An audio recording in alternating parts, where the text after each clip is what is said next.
নমস্কার বন্ধুরা, আশা করি সবাই ভালো আছেন। আমি এসে গেছি এক নতুন আনবক্সিং ভিডিও নিয়ে, কোডাক M11 lavaliere মাইক্রোফোন। চলো ভিডিওটা শুরু করা যাক। তার আগে দেখে নেব ইন্ট্রো।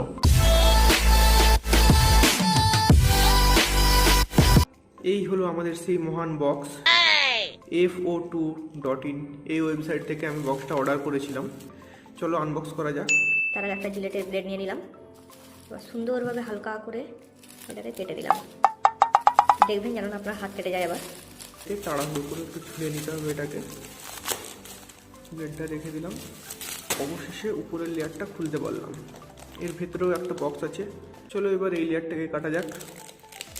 ভিতর থেকে বেরিয়ে এলো একটা সুন্দর colourful box, Kodak M11 lavaliere microphone. দেখতেই পাচ্ছেন একটা সুন্দর একটা মহিলাকে দিয়ে অ্যাডভার্টাইজটা দিয়েছে। আর এখানে দেওয়া আছে, দেখতেই পাচ্ছেন কোন কোন ডিভাইসে সাপোর্ট করবে। Camera, DSLR camera, mirrorless camera, সব আর স্মার্টফোনে। এটা হলো এর ফ্রন্ট, আর ব্যাক সাইডে অনেক কিছু দেওয়া আছে। Model M11, style headset microphone, communication wired তার সহ দিয়েছে এটা। আর number of mic, single mic আছে এতে। আর পোলার প্যাটার্ন, অমনি ডাইরেকশন, মানে এটা সব দিক থেকে সাউন্ড ক্যাপচার করবে। আর ম্যাক্সিমাম SPL মানে সাউন্ড পালস লেভেল 100 dB, এটা সব থেকে ভালো দিয়েছে এটা। আর সেন্সিটিভিটি তো দেখতেই পাচ্ছেন, ±35 dB টু ±3 dB। আর প্লাগ সাইজ 2.5 mm। চলো এবার ভেতরে কি আছে খুলে দেখা যাক। খুলে নিলাম। একটা সুন্দর একটা ফোম লেয়ারের ব্যাগ দিয়েছে, যার উপরে কোডাকের লোগো আছে। আর ভেতরে কি আছে? ভেতরে একটা প্রেমপত্র দিয়েছে, যেটা কোম্পানির সঙ্গে আমার প্রেমের লেনদেন হবে। এটা দেখার আমাদের কোনো প্রয়োজন নেই। এটা রেখে দিলাম। এবার খুলে দেখা যাক ভেতরে কি আছে। খুললাম। একটা মাইকের আছে। আচ্ছা, এটা দিয়েছে ফুরি উইন্ডশিল্ড, মানে আউটডোরের ক্ষেত্রে এটা বেশি কাজে লাগবে।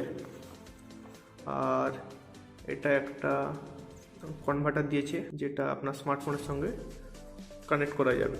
TRRS খুলে দেখলাম। আচ্ছা, একটা স্ট্র্যাপও দিয়েছে এর সঙ্গে, যাতে কোডাকের লোগো দেওয়া আছে। এটা খুলে নিলাম। তার তো যথেষ্টই বড় দিয়েছে। এই হলো সেই মাইকের স্পঞ্জ লেয়ার একটা দেওয়া আছে এর ওপরে। এটা ইনডোর আউটডোর আপনি সবের ক্ষেত্রে ইউজ করতে পারেন। আর এটাকে ল্যাভেলিয়ার বলার একটাই কারণ, এই ল্যাপেল ক্লিপটার জন্য। টাইট আছে যথেষ্ট। দেখি এর ভেতরে কি দিয়েছে। মাইকটা যথেষ্টই বড় আছে, এটা লাগিয়ে দিই। আর এটা ফুরি উইন্ডশিল্ড, এটা সফটি। আর এতে সবথেকে ভালো যেটা মনে হলো, এতে কোনো ব্যাটারি অ্যাটাচ করতে লাগে না, যার কারণে আপনি যে কোনো জায়গায় যে কোনো মুহূর্তে এটাকে নিয়ে কোনো প্রবলেমে পড়তে হবে না আপনাকে। এই হলো আজকের রিভিউ। আর তেমন তো কিছুই দেখতে পাচ্ছি না। চলো এবার টেস্ট করা যাক এর সাউন্ড কোয়ালিটি কেমন।